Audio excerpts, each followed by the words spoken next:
I have a history of anxiety. It's a piece of me. It's been a piece of me since I was in college because I've made peace with it. It's not whether people have stuff, it's your relationship to the stuff you have. If it's a big deal to you, it becomes a really big deal to them. If you handle it in stride, it's less of a big deal. Hey, this is Evan Markatz, dating coach for smart, strong, successful women. Welcome back to the Love You podcast. Today, we're doing some live coaching that's going to be insightful and fun and interesting and constructive. Before we get to that part of the conversation, just a reminder, this is for Lovesplaining subscribers only. If you haven't subscribed to Lovesplaining yet, you can go to evanmarkatz.com/substack. Put in your name and email address and subscribe to get this special feed. If you are a regular listener of the Love You podcast and you haven't already gone to Spotify or Apple, give us a positive review, please do that right now. It makes a difference for me. It makes a difference for the algorithm, so we could spread more love to the rest of the world. And if you are serious about finding love and you want to apply to Love You, go to evanmarkatz.com/apply. And we'll get on the phone later this week and figure out how I can help you. Without further ado, this is my Lovesplaining subscriber, Dana. Dana, would you be kind enough to introduce yourself to us very simply? Name, age, where you live, what you do, and what brought you here today. Sure. So my name is Dana. I'm 37 years old. I live in the New York City area and I work as a marketing manager.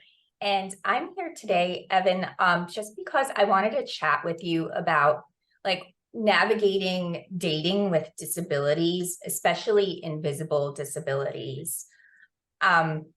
Just for a little bit of context, and I'm sure there are also women who can relate having invisible chronic illnesses.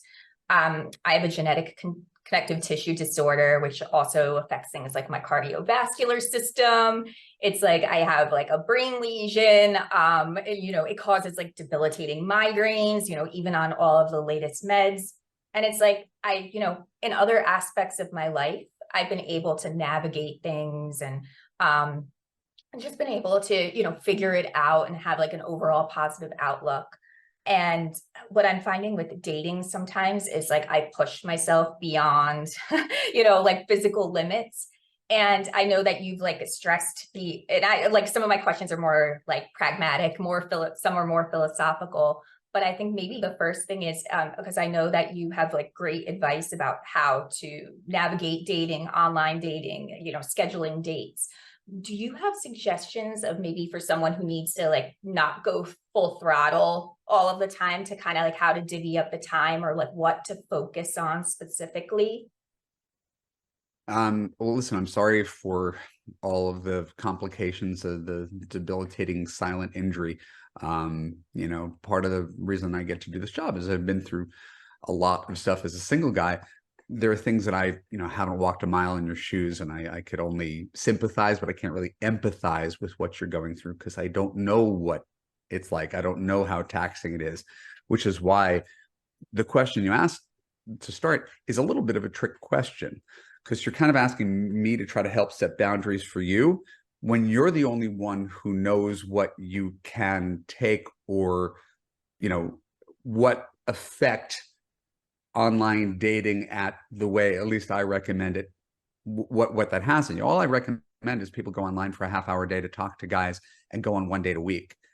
Is that cadence too great for you? If so, then how do we dial it back in a way that, because ultimately this is about you, it's not about me.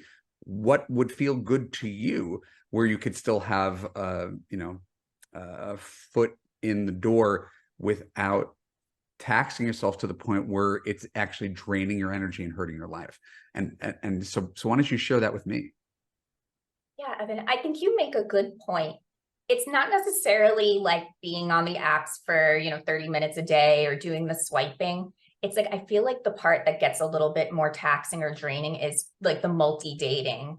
That's, I think, the part where I find it a little bit more difficult because, I might have like dates like 3 or 4 nights of the week. And I'm just like, this is a lot. Okay. So let's, that's useful, right? Like what you just said right now is super useful.